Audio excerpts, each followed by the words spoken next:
Hi guys, this is the team here at NetExpose. Just wanted to bring you a long-awaited review for the new Samsung Galaxy S. Now there it is in its full form factor. Would like to thank Socialize, a social media company in the Middle East here. If you want to know more about them, it's www.socialize.ae, and that's Lize. Okay, just to get back to the review and get back to what this phone is. It's the new Samsung i9000 they call it, or in other words, the Galaxy S. You can see there are quite a number of fingerprint marks. Phone is quite like the iPhone 4 I'm using right now to record this video. Lots of fingerprints, but overall quite a nice big design, quite a large screen as well, and runs the Android 2.2 operating system. Just to kind of go through the different types of buttons that you get on the side and what the phone on the outer shell has. If we just look on the top here, we have the micro USB port, and that's for your headphones. Your power cable, and also a 3.5 millimeter jack, which is quite a standard on most of these phones, as you know, you'd like to plug in your own headset. And we see on the left hand side, if we were to look at it this way, but on the right hand side you see that there is a dedicated power button right there, and no more buttons on the right hand side. And on the left, I don't know if you can see, but there we go, is the volume up and down key. Nothing more than that. And let's look at the fascia. Here you have the home key, as well as the menu key and the going back key, which I'll show you a little later on the software review part. Apologies if I make a few errors here. This is our first review for NetExpose, and there'll be plenty more reviews on different Samsung products as well as other products that come into the market. Just to switch on the phone, let's have a look. Quite a fast boot up, as you can see, the Galaxy S. Excellent Super AMOLED screen, and weighs just about 120 grams. Very, very light, as well as extremely slim for a phone of this form factor. And you get the nice animated screen there. Maybe something Apple may need to learn, to have an animated screen. Makes the user feel a little more passionate about their phone. As you can see right now, everything is configured. We have gone ahead and put the basic operating system on and done a sign in. So just to go about, once again, a gorgeous screen. I don't know if you can see that with this iPhone 4, but let's go ahead and just slide to unlock. Very different from obviously Apple phones and other phones that we have seen, including the HTC phones, where you do slide down to unlock. As you can see, what we have here is just a couple of icons that I have put up there, but there's 7 screens, and we can flick through these screens. And excellent capacitive screen. And once again, just going through, and you can see the single desktop wallpaper there, and it just moves as you move through the screens, which I think is quite magnificent, considering you don't need to have 7 different wallpapers. Now, just to kind of quickly give you an outlook, if we just press the home button, that obviously brings us back to home. The menu, if we press it, takes you to some quick functions. If you want to go settings, or if you want to change your wallpaper, let's just go ahead and quickly show you a live wallpaper. Now, some of the ones that you have seen on the Nexus are in these. So let's go. This is the Nexus one, and there you go. That's the Nexus, and we just go set wallpaper, which I'm sure you cannot see.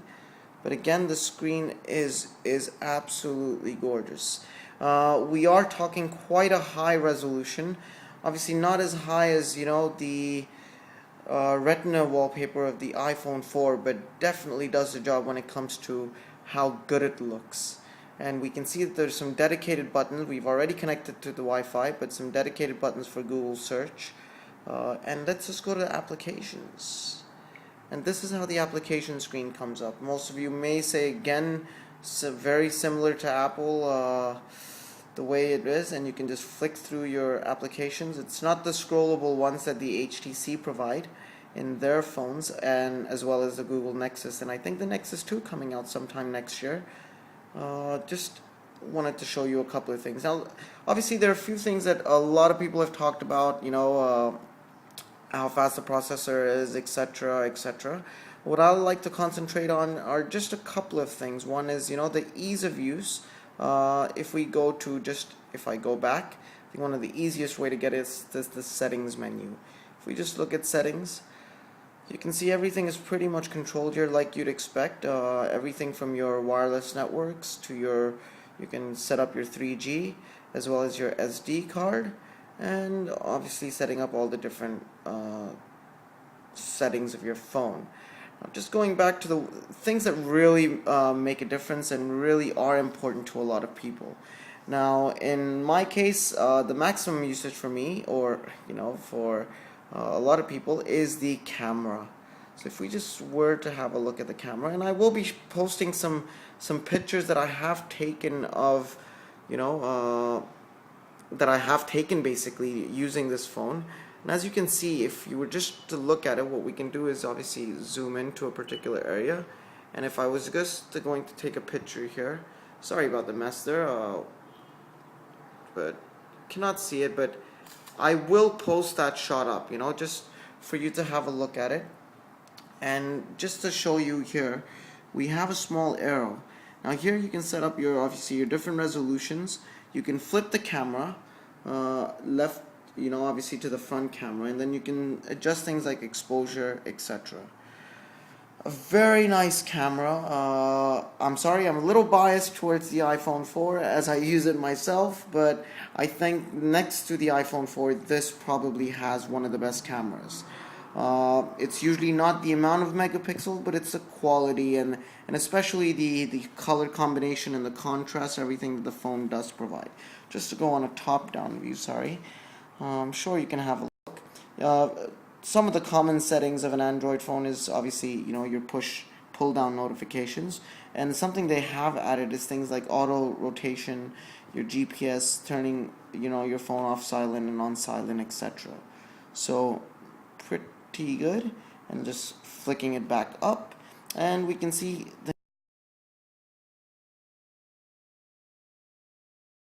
an email client. Now, I don't particularly think I've actually set up one, but once again, ease of use is what it's all about. And if we were to show you a couple more things, and something that people do really like to see, is let's just go have a look at the gallery. Now, obviously, you take pictures, and you see the gallery is I don't know if people have used Nexus or if people have used Android 2.2 this is, but it's extremely nice where you can just pinch and you can come out. Or you can double tap. You have this really nice effect, which if I show you, there's a nice 3D effect, and maybe just to show you some pictures that have been taken, etc. Going back to it, going back to the gallery and obviously removing, let's have a look at how the actual web browser is. Now, in our case, what we'll do is we'll quickly work on the web browser. We'll go on to, the instant search that they do provide. And in this case, no, I do not want to search my own history. I would disagree for that. But let's just search, for example, NetExpose. Or let's make it a little more fun. Let's search for BBC. Now, in this case, we already know BBC is there. It's one of the common ones, and just let's look at how good the page turns out. Once again, quite quick response by Google. I am on quite a high bandwidth network here, so just having a look at how the picture shows up. Now, in a few weeks, we will be doing a review between this and the iPhone 4.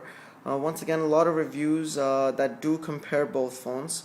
I do believe there are positives and negatives of both phones. So, as you can see, the BBC.com page comes up full screen, and whatever you want to have a look at, just to show you, you can just pinch and zoom. And it's extremely compared to many Android phones, this is very smooth.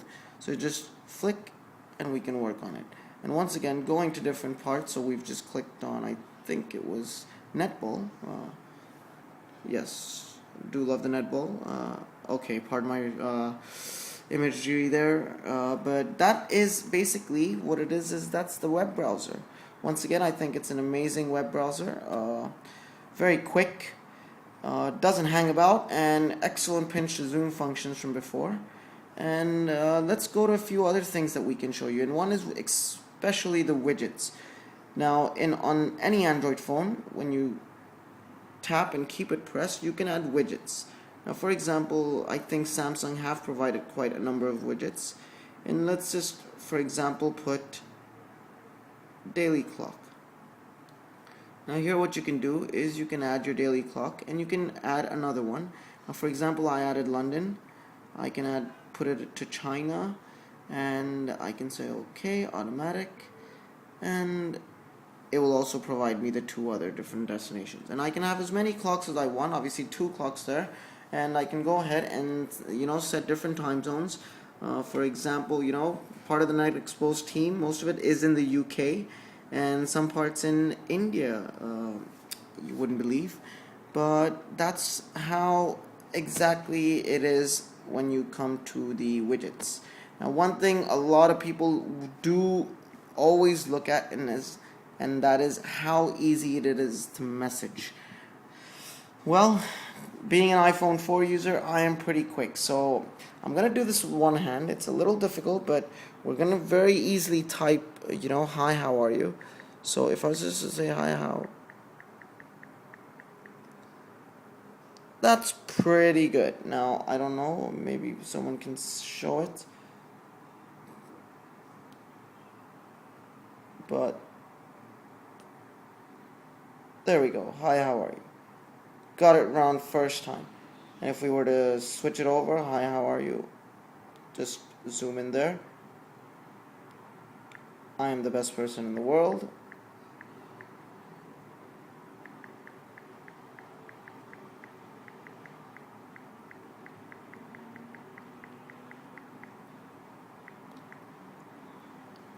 That is extremely satisfying to know that being an iPhone 4 user, very, very rarely do we make mistakes. I mean, obviously there are, the autocorrect features that have issues with, but overall I think that's superb when it comes to writing messages. Now, overall, we're gonna make this a quick review. Actually, the thing I love about the phone, apart from the little Google Android there, is I think because it's slim, it's light, people will like it. Messaging is fast. It has got an excellent screen in there. You can see it has everything that Android 2.2 has to offer. If we look at applications, there are many more that you can, and Android market, there's many more you can download as well. And I think some of the best applications are found on the Android, and definitely worth a look at. The phone retails at about, I think, 2,300 or 2,500 dirhams in Dubai. I'm not quite sure around the Middle East how much it costs, but I think it is a fantastic phone. I think the form factor that will really appeal to people is the fact that it is slim. Now, unfortunately, I cannot show you how slim it is to the iPhone 4, but we will be doing a review on the iPhone 4. Excellent 5 megapixel camera. Dual microphone, so that there's one noise cancelling. Buttons are extremely sensitive, as you can see. Very rarely will you have any problems with the buttons. Wherever you are, you press the home, you'll always come back to the home screen.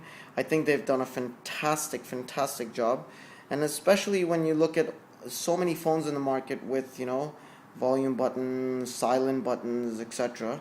I think they've really done well in keeping this a simple phone. And it is something I would probably look at, giving up my iPhone 4 for this particular device, but I think this could be a second device, you never know.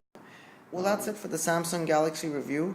I think overall conclusion is that it is definitely worth a look at, and it's definitely worth a buy. I think Samsung have really outdone themselves. They have outdone themselves many a times in the past, but this I would no less consider this as their flagship model, and I think if you're not an Apple fan, I would definitely pick up this phone. I think it's fantastic, and the team here at Net Exposed would like to thank you for listening to this review. And if you have any questions, or if you think that there's something more we need to talk about in future reviews, especially with the Samsung and iPhone review coming up, please give us a shout on Facebook, and we'll definitely go ahead and listen to what you have to say. And that's me. Over and out. Thanks.